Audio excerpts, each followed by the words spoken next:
How's it going, guys? Winter Kills here, and welcome to a brand new deck profile. Today I'm bringing you guys an update of my Marincess list. I've been playing this deck a little bit recently, and actually just starting to enjoy it more and more. I feel like every time I come back to this deck, I realize how much I like it. And it's also nice to mix up, what type of decks I'm playing, because usually I play combo, very little control. So now I just kind of get hooked on it, and I like the little kind of tweaks and changes that can be made. And pretty happy with where the list is at currently. And one thing I want to mention is, as far as a general update with the channel, I'm going to be trying to do a ton of updates to a lot of decks over the next couple weeks. So expect a lot of updates. Also, as I'm recording this, signups are live for the next installment of the Frostbite Circuit, our online tournament run through our Discord server, link below. So if you want to join that, there should be information in the Discord or a link to a Google Doc on how to sign up down in the description or somewhere in the community tab. But yeah, we're going to get started here. Normal deck profile and then into the in-depth card by card. Before we go any further, a quick shout out to Imperium Duelist. If you guys are interested in this 2-player cloth playmat, the Solemn Wars playmat, you can get it now on their site for 10% off using that discount code WINTERKILLS10OFF. At checkout, will save 10% off your entire order. And of course, if you're buying anything on TCG Player, do not hesitate to use my affiliate link to them down in the description below, because any revenue generated from your purchase will go, a small bit of it will go back into the channel, which of course helps out a lot. And consider hitting that join button below to get in on some exclusive perks and rewards. So let's get into our first portion of the video here, the standard deck profile, where we have 3 copies of Marincess Blue Tang, and then we have 3 copies of Marincess Pascalis. Following that, we have 3 copies of the beautiful Marincess Seahorse. Following that, 3 copies of Marincess Mandarin. Moving on, we have 3 copies of the Tenyi Spirit Shithana. Then from there, we have 3 copies of Ash Blossom and Joyous Spring, followed by that 3 copies of Ghost Ogre and Snow Rabbit. So there is the entire main decked monster lineup. Now we'll move into the spells. So to start with our spells, we have 3 copies of Cyanite Mining. Then that, we have 3 Called by the Grave, 3 Pot of Desires, and last but not least, 1 Marincess Battle Ocean. And that right there is our 10-card spell lineup for the deck. Now we'll move into our traps. For the traps, we have to start 3 copies of Trap Trick, a new addition to the build for those that have been following on with previous updates. 3 copies of Paleozoic Dynamishcus, 3 copies of the all-important Marincess Wave, and 2 copies, last but not least, of Compulsory Evacuation Device. Now we're going to move in to the extra deck. And for the extra deck, we'll start with our Marincess Link monsters. First, we have 2 copies of Marincess Blue Slug, 1 copy of Marincess Sea Angel, 1 copy of Marincess Crystal Heart, 2 copies of Marincess Coral Anemone, 1 copy of Marbled Rock Moving Forward, 1 copy of Marincess Great Bubble Reef, and 1 copy of the Marincess Wonder Heart, almost forgot its name, 1 copy of Splash Mage, 1 copy of Transcode Talker, and 1 copy of Access Code Talker. And then we have 3 XCs consisting of Totally Awesome, Abyss Dweller, and Bahamut Shark, and that rounds out the extra deck. Okay, so now we're going to start with a card by card here. Basically, we're just going to run through the whole deck profile again, but a little bit slower and a lot more in detail. So first things first, we have our 3 copies of Marincess Blue Tang. There really isn't so much to dive into with this card, other than the fact that it is probably your best normal summon within the entire deck. Of course, upon normal or special summon, you can send a Marincess monster from your deck to the graveyard. If this card is sent to the graveyard as material for the link summon of a water monster, you can excavate the top 3 cards of your deck, and if you do, add 1 excavated Marincess card to your hand and shuffle the rest into the deck. So this card allows you to follow up a lot of your plays by setting up your graveyard to add cards back off of the Marincess Blue Slug, which is great. So you can send extenders to the graveyard like Mandarin, which I like a lot. I know some people don't really like Mandarin in here, but I do, and we'll get to that when we get to the card. Or you can send Seahorse to the grave, again, as a prime target to add back off of your Blue Slug, and then in order to continue to extend, and also giving the opportunity to see some important combo pieces or defensive cards like that of Wave, in the process. Then next up here, we have 3 copies of Marincess Pascalis. This card is just a really great and fantastic extender to have added to the strategy. We got this in Ignition Assault. But basically it says, if this card is normal or special summoned, you can special summon 1 Marincess monster from your hand in defense position except itself. And then it says, during your main phase, except the turn this card is sent to the graveyard, you can banish this card from your graveyard, then target 1 Marincess spell, trap in your graveyard, add it to your hand. So that effect can come up pretty often in order to recycle spells and traps while they're just sitting in the graveyard. But this card gives a little bit more oomph to your plays, a little bit more power, I guess. Instead of just starting with Blue Tang, you can go Paskless into Blue Tang and just get a little bit more bang for your buck. So this card is really great. And even if the opponent does hit this with like a Valor, an Imperm, whatever it may be, or an Ogre rather, so long as you're still following up with a really good card to summon off of it, in most cases it doesn't hurt, to continue extending past that, if they do have an interruption. Next up, we have 3 copies of the Marincess Seahorse.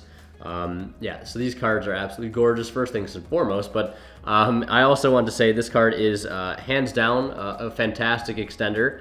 Was basically the only good Marincess card we had for a little while when Rising Rampage came out. Basically, this card is a fantastic extender now. I wouldn't put it so much as a starter, although it can act very much as a starter. Basically, it says you can special summon this card from your hand to your zone of Marincess Link monster points to, and you can only special summon it once this way, but then it says during your main phase, except the turn this card was sent to the graveyard, you can banish this card from your graveyard to special summon 1 water monster from your hand to your zone of Marincess Link monster points to. So that graveyard effect pretty rarely comes up for me. I don't find myself using it all that often because I'm always finding myself getting this card back to my hand at the end of my turn, whether it be off Anemone's graveyard add back effect or just adding it back off of that of Marbled Rock. So that effect really doesn't come up too much, but again, this is your like prime bread and butter target to send off of Blue Tang if you already have Mandarin or something like that. This card is just a fantastic extender all around. Not much to be said there. We're just basically trying to link all the way up into our link 3 or 4 as soon as we possibly can, and make it unaffected by card effects with our field spell. And this card is so good. I know a lot of people don't like Mandarin, but Mandarin is just such a great card all around. I really do like this card. If anything, I might cut the 3rd Mandarin for a 1-for-1, because 1-for-1ing for Mandarin pretty much gets you full combo all the way up into your link 3, but you cannot do, at least what I found, you cannot get to your unaffected Marbled Rock or Wonderheart without having something like Mandarin. Even if you have Blue Tang and you send that of Seahorse, you still can't get to it, and not being able to get to your unaffected link monster hurts the deck a little bit. You obviously don't need it. And it is just completely reliant on the fact whether or not your field spell is able to stay up, because if you lose the field spell, you will lose the the protection that Wonderheart or the Crystal Heart offers rather. But this card is great all around. Just simply seeing this card in your hand alongside any other good Marincess card, even if you see it with Paskless or just Seahorse, you're just allowing yourself to extend further. I just really like this card all around. And for me, it was like, either do I do the 1-for-1 and the 2 Mandarin, or I just go 3 Mandarin. And I figured I'd go with 3 Mandarin this time around, because the more the merrier, essentially, when it comes to seeing Marincess monsters as far as extending is concerned, and being able to get to your unaffected link 3 or 4. Next up, we have 3 Tenyi Spirit Shatana. I know a lot of people are probably like slamming into their keyboards right now about Silent Angler. Yes, I do like Silent Angler. I actually just ordered a playset last night. Do not have the card yet though. But that card, it's a little weird because I feel like in some situation, again, this is probably rare. I haven't had a chance to personally test it myself.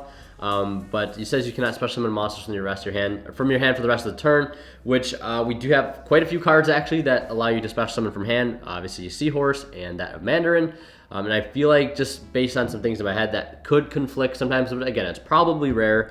I wouldn't fault anybody for playing Silent Angler. I saw a list that was playing 3 Shatana and 3 Silent Angler to help set up early Totally Awesome plays, which I do kind of like.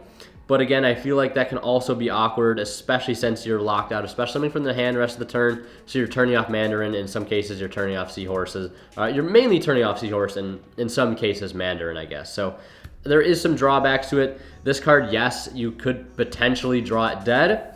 But like, you're always starting your turn with this regardless. And the first turn is obviously the most important with this deck, since it is control.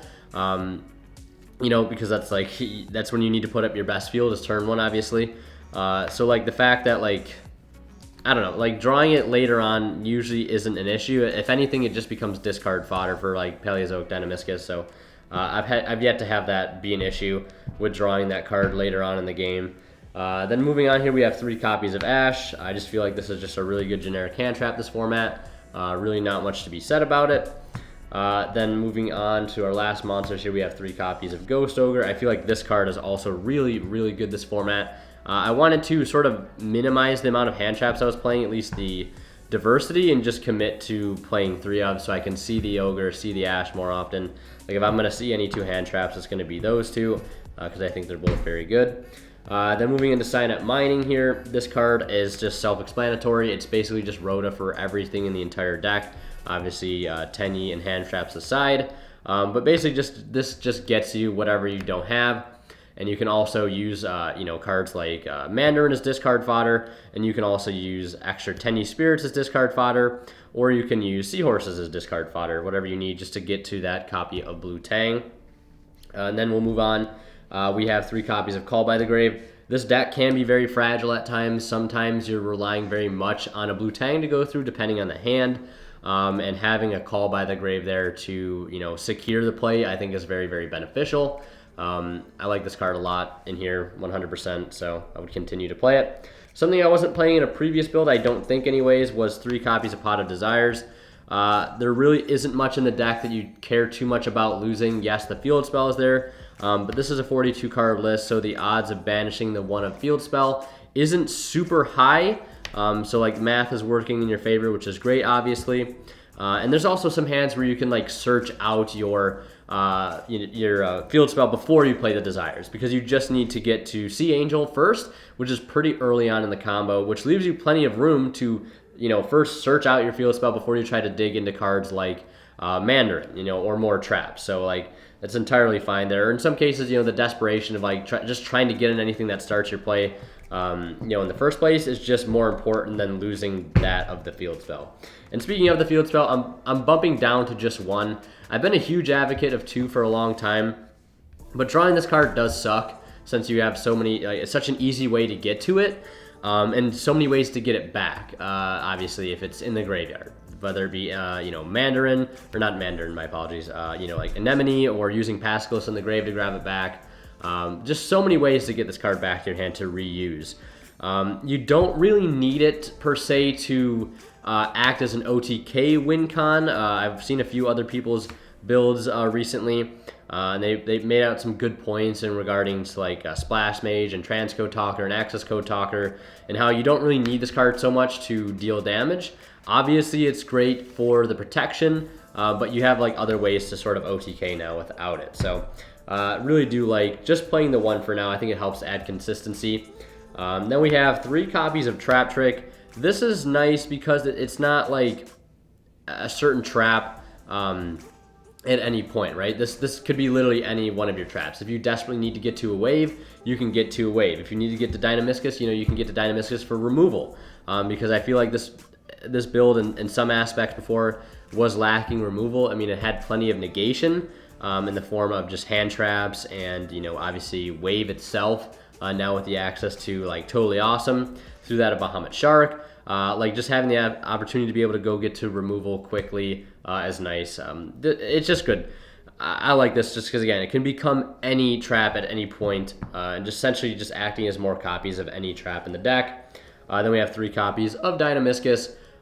This card is obviously great. The banishment is huge. The fact that it can just banish any card, doesn't have to be a monster or specific to spell and trap. That's good. So this can remove floodgates that are locking down like things like Mystic Mine, or Imperial Order, whatever it may be. Any sort of floodgate, any sort of problematic monster, you can get rid of it. And they can also act as extenders in the graveyard by summoning themselves out to help link climb. And then lastly, well, not lastly, second to last, penultimate, I guess, the Marincess Wave, basically impermanence on crack. This card is incredible. There really isn't much to be said. If there was a way to search this card, I feel like this deck would be like just a lot, like doing a lot better in the grand scheme of things than it is. And that's one of the reasons I like playing Trap Trick in here, because you just have more access to get to it. And Trap Trick is like a little bit more flexible to me than something like Foolish Burial Goods. because that really only serves the purpose of getting this to the graveyard to hopefully be able to add it back off of Marbled Rock. When you could just try to, draw into the trap trick, have the opportunity to turn it into wave or any other trap that you need it to be. And obviously the unaffected clause is fantastic, especially when you have like something like Totally Awesome on the field and you can make that unaffected by card effects. So that is wonderful. Then the two other traps here is 2 copies of Compulse. Just another option for removal, which is great because again, I feel like this deck was lacking removal, and I feel like that's one thing it needs to help it like deal with boards. And Compulse. So it's just, of course, all around a great card. This could probably be anything. I was playing Solemn Strike, which I do like the idea of Solemn Strike. Something I might side deck with this deck, or something like Solemn Judgment would definitely probably side. So that is it for the entire 42 card breakdown. 42 card main deck, card by card, whatever you want to call it. Now we'll go into the extra deck here, which I just need to sort through it real quick. So first and foremost, we have our Marincess Link monsters, which is just like a pretty standard lineup. 2 blue slug. If it's a link summon, you can add back a Marincess monster in your graveyard, except itself, and you cannot special summon monsters for this turn except for water monsters. So this card is great just for continuing extending, like just off of something like your Tang. This is adding you back the card that you're sending off Tang, something like Seahorse, and then you can summon that Seahorse to the zone that points to, make Sea Angel, make Anemone, etc., etc. So just a pivotal extender starter, I guess, in the extra deck. Sea Angel, basically just a terraforming and link form for your Battle Ocean. Crystal Heart, this is sort of like a engine requirement, I guess, or a win con, because if you link summon into a Marincess monster, or any monster really, yeah, so any monster that's link summoned with this card becomes unaffected by card effects, which is incredible.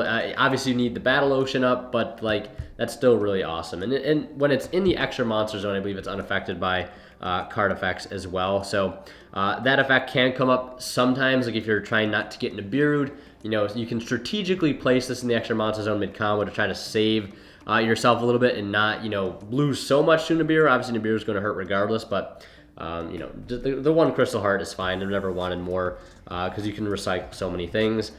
2 Anemone, basically the revival card mid-combo, and gets you, this card's like really, really good.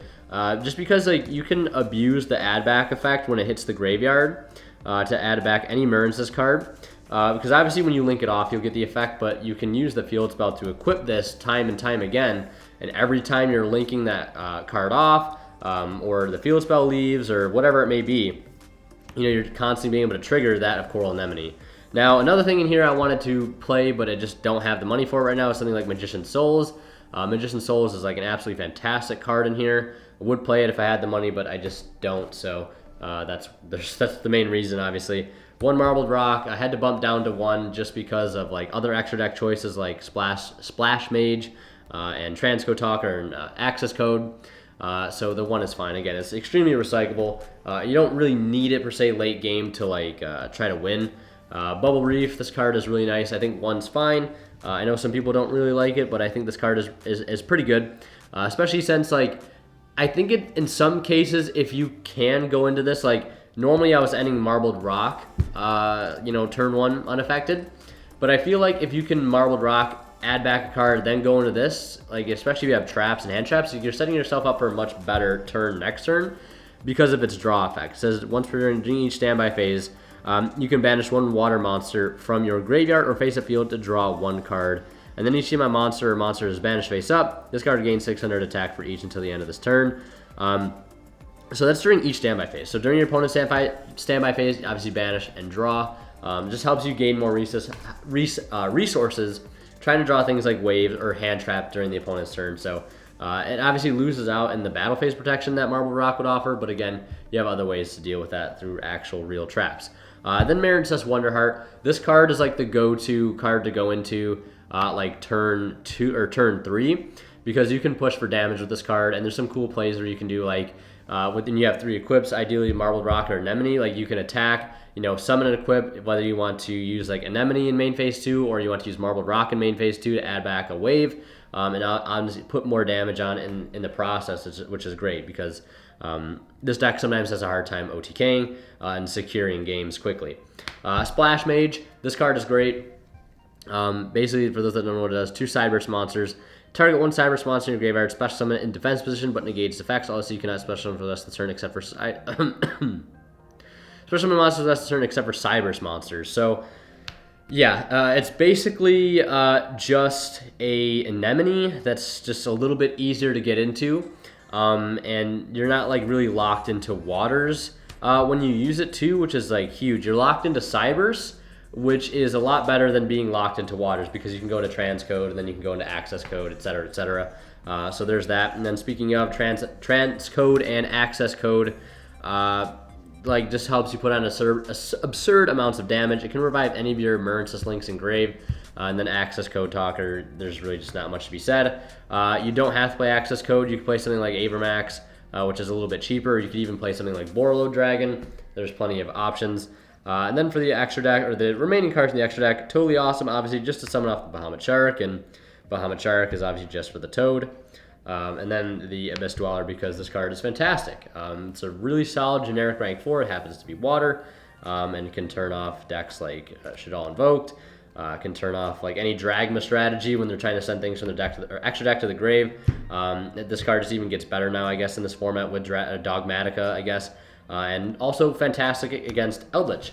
So it gives you a lot of really good, I guess, access to a really good meta countering card, just like built in with the deck strategy. So now really for the side deck, there's a few things in here I would side out. Probably 2 copies of Mandarin could go. You could side out Call by the Graves if you think it calls for it, I guess. The Compulses definitely could be sided out just as a 2 of. And I guess you could also side out 1 copy of Desires, but 1 is really all I would go for. And again, maybe Call by the Graves are things that I would side out. And obviously you can build your side deck to your own liking. Things I would side, probably Solemn Judgment. Probably evenly matched. Just like a lot of board breaking cards and a lot of floodgating cards also. Just because you have the opportunity of being a really good going first control deck. So, you're looking at cards like Solemn Strike. You're looking at cards like Solemn Judgment. You could even side Imperial Order yourself if you wanted. I would definitely look into siding things like Cosmic Cyclone. Maybe a second copy of Battle Ocean if it really favors the matchup. You could potentially side that in there. But yeah, that's really about it. That's going to do it for this updated Marincess deck profile. I might get some test hands, more likely duels with this deck very, very soon.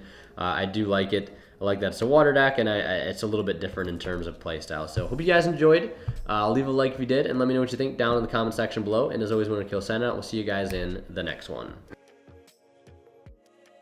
And of course, a huge shout out to my Divine Level channel members here on YouTube, Academic Thick, Travis Harrison, Zors. Thank you guys so much for continuing to generously support the channel.